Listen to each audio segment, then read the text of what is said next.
They set up some situation where George goes to the laundromat to do his laundry and calls Anfisa and asks if they can have dinner. Anfisa says yes. That phone conversation was weird, but whatever, it had to happen to set up the next scene. So George and Anfisa meet up. Anfisa pulls up in what looks like a Mercedes, but later on she says that it's not much. So I don't know what kind of car it is, but she gets out of the car and she goes to meet George. George stands up, oddly pulls out the seat for her. She sits down and then he proceeds to stare at them titties. He's like, I bought them. And she has to be like, my eyes are up here. And he's like, oh. He is really in love with the way Anfisa looks. Like he loves the fact that that's his wife. Regardless of whatever, he's willing to put up with whatever because he feels like she's got a banging body yaddy and he wants it all the time. They have this weird conversation, you know how Anfisa talks, where she just kind of poses until she opens her mouth to say like 2 things and then closes her mouth again. George wants to try it again. He asks Anfisa, do you think that'll be a good idea? Anfisa says, no, I don't trust you. I don't trust George. He told me so many lies before. George is like basically pleading that he wants to come back, and finally she's like, okay, we can give it another chance. Very much like Queen Anfisa. So Anfisa basically says like, look, you don't have my back when it comes to your family, and you started lies and rumors about me, and I don't appreciate that. You're supposed to be my husband, and I've never done that to you. And sure, I have a short temper. Yes, I hit you, but like, I've never betrayed you. I'm just like, girl, you hit him. In her confessionals, the producer says, so do you have anything to say about the video, about the webcam? And she's like, no. What video? And the producer's like, so you've nothing to say about the video? And she's like, what video? Obviously there's a video, right? Her and Jorge have decided that they are just gonna pretend like it never happened, that there's no video. Even then she slipped up and was like, you know, do you want to talk about the video? No. Oh yeah, what video? If there was really no video, Anfisa would say, I don't know what you guys are talking about. There's no video. I didn't do that. George completely lied. But instead, her response is, what video? Jorge is a fool for real. A fool for real. But he loves that body, yaddy, yaddy. So the next couple we move on to is Luis and Damali. We come into a situation where Kingsley is not at home, girl. She has not been at home for the last week. Molly is upset. It looks like there's still so much drama between Luis and Olivia. Olivia being disrespectful to Luis. She feels like, why should she have to live in a house with a bunch of grown people and be the only person cleaning? I guess Luis is trying to make her clean. And girl, I feel Olivia. It is annoying being in a house with a bunch of grown people and you're the only person cleaning. Molly is pretty upset about that. She confides in Luis. Luis low-key is like, I don't actually want to come between Molly and her daughter. I think it's a very special bond, so I feel like Luis is like, this is my way out. Yeah, you're right. Me and your daughter don't get along. We should get divorced. So Jesse comes over and I was like, where is brother Jesse? So Jesse comes over and has a heart-to-heart with Luis, and basically he tells Luis that Luis needs to man up and to help Molly.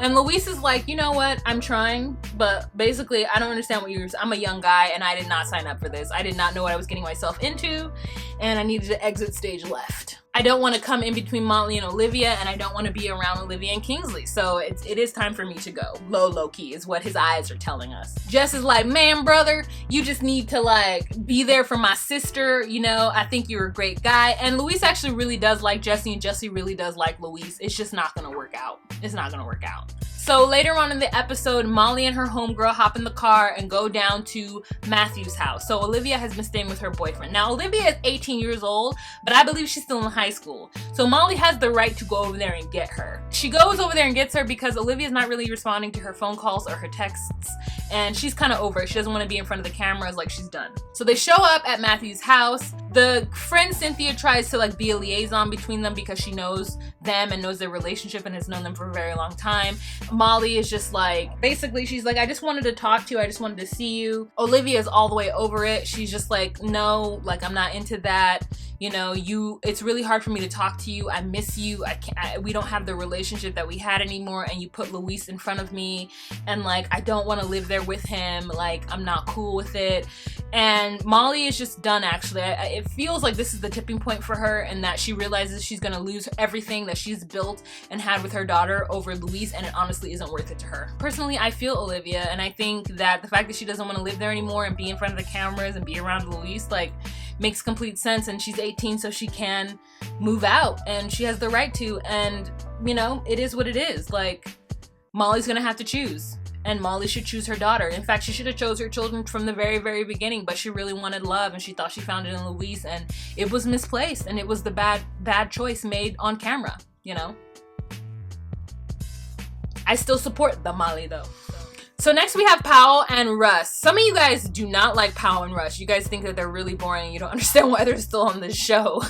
They go to, I can't say the name of the place in Colombia, but they go there, they meet up with her family. Bottom line is that Paola's family blames Russ for the reason why she hasn't been around in the last 3-4 years, and I don't understand why. So she went home to see Abuela, and girl, when Abuela was in the hospital, they said that she hasn't spoken in a month, and she was waiting for Paola to get there, Paola and Russ, because she really wanted to meet Russ and she hadn't had an opportunity to, and they were warning Paola that when she get there she wasn't going to see the Abuela that she remembers, and that she's just really sick and she has to have 24-hour help. And it was so sad, girl. Her auntie low-key read her about not being there, but is excited that she is there now, and that Paola got to see the family, because they said the family's a really close-knit group of people, and that it was just really random how Paola just went to the United States and just like stopped communicating and just like bounced from their point of view. And I'm like, I just need to know more about that. Like, what does that mean? Did she stop answering phone calls? Like, did she stop returning texts? Like,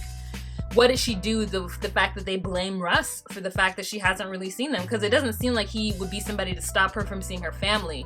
And so it was just kind of like nice that she got to see her grandmother, you know, that her grandmother got to say the things that she wanted to say to her. And it was, a part of me was weird that it was caught on camera and the camera crew was in there, but also like I was grateful to see it. So I was conflicted, but I love that Russ spoke Spanish to the grandmother. I love that he was there and he was crying and feeling the emotion too, and it made me endear towards him.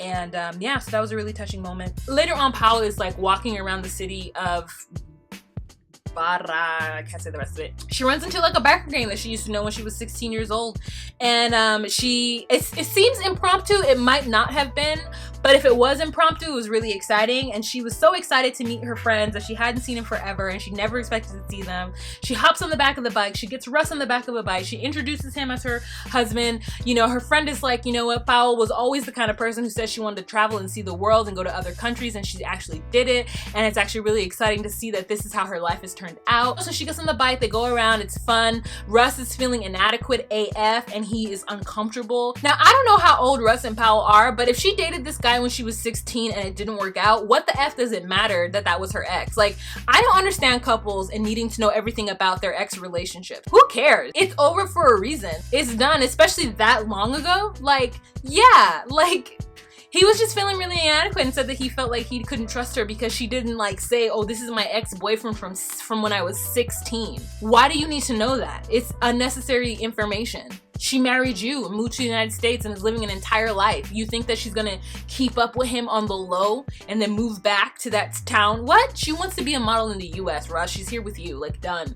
And he's just so insecure, and it was just so gross. Like, I just don't like whiny men who cry about stuff that doesn't matter. So anyways, it looks like her family's gonna go in on her and him next episode.